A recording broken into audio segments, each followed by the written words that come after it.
One of the easiest things to do in design when you're stuck for artwork is to create your own by having a custom mirror made, and I'm going to show you how to do that in this segment.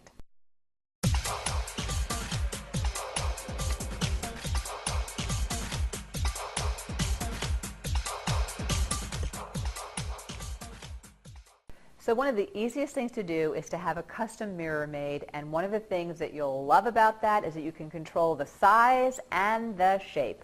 First thing you want to do is go to your local framer, ask them to create a cardboard cutout to whatever size and shape you want. This is a 30-inch square.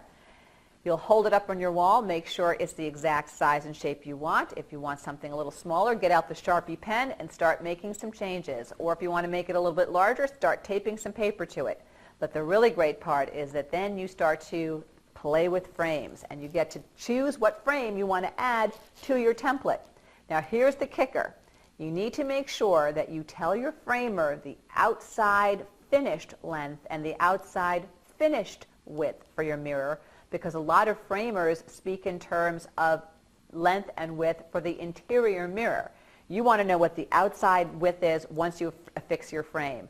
But the beauty is that you can go to a frame store, pick out a couple of frames that you like, see which ones you like best in your environment, play with different finishes, different colors, and then the sky's the limit. It is not a low-cost, no-cost option, but it's a great way to get a custom look without blowing the budget. Good luck.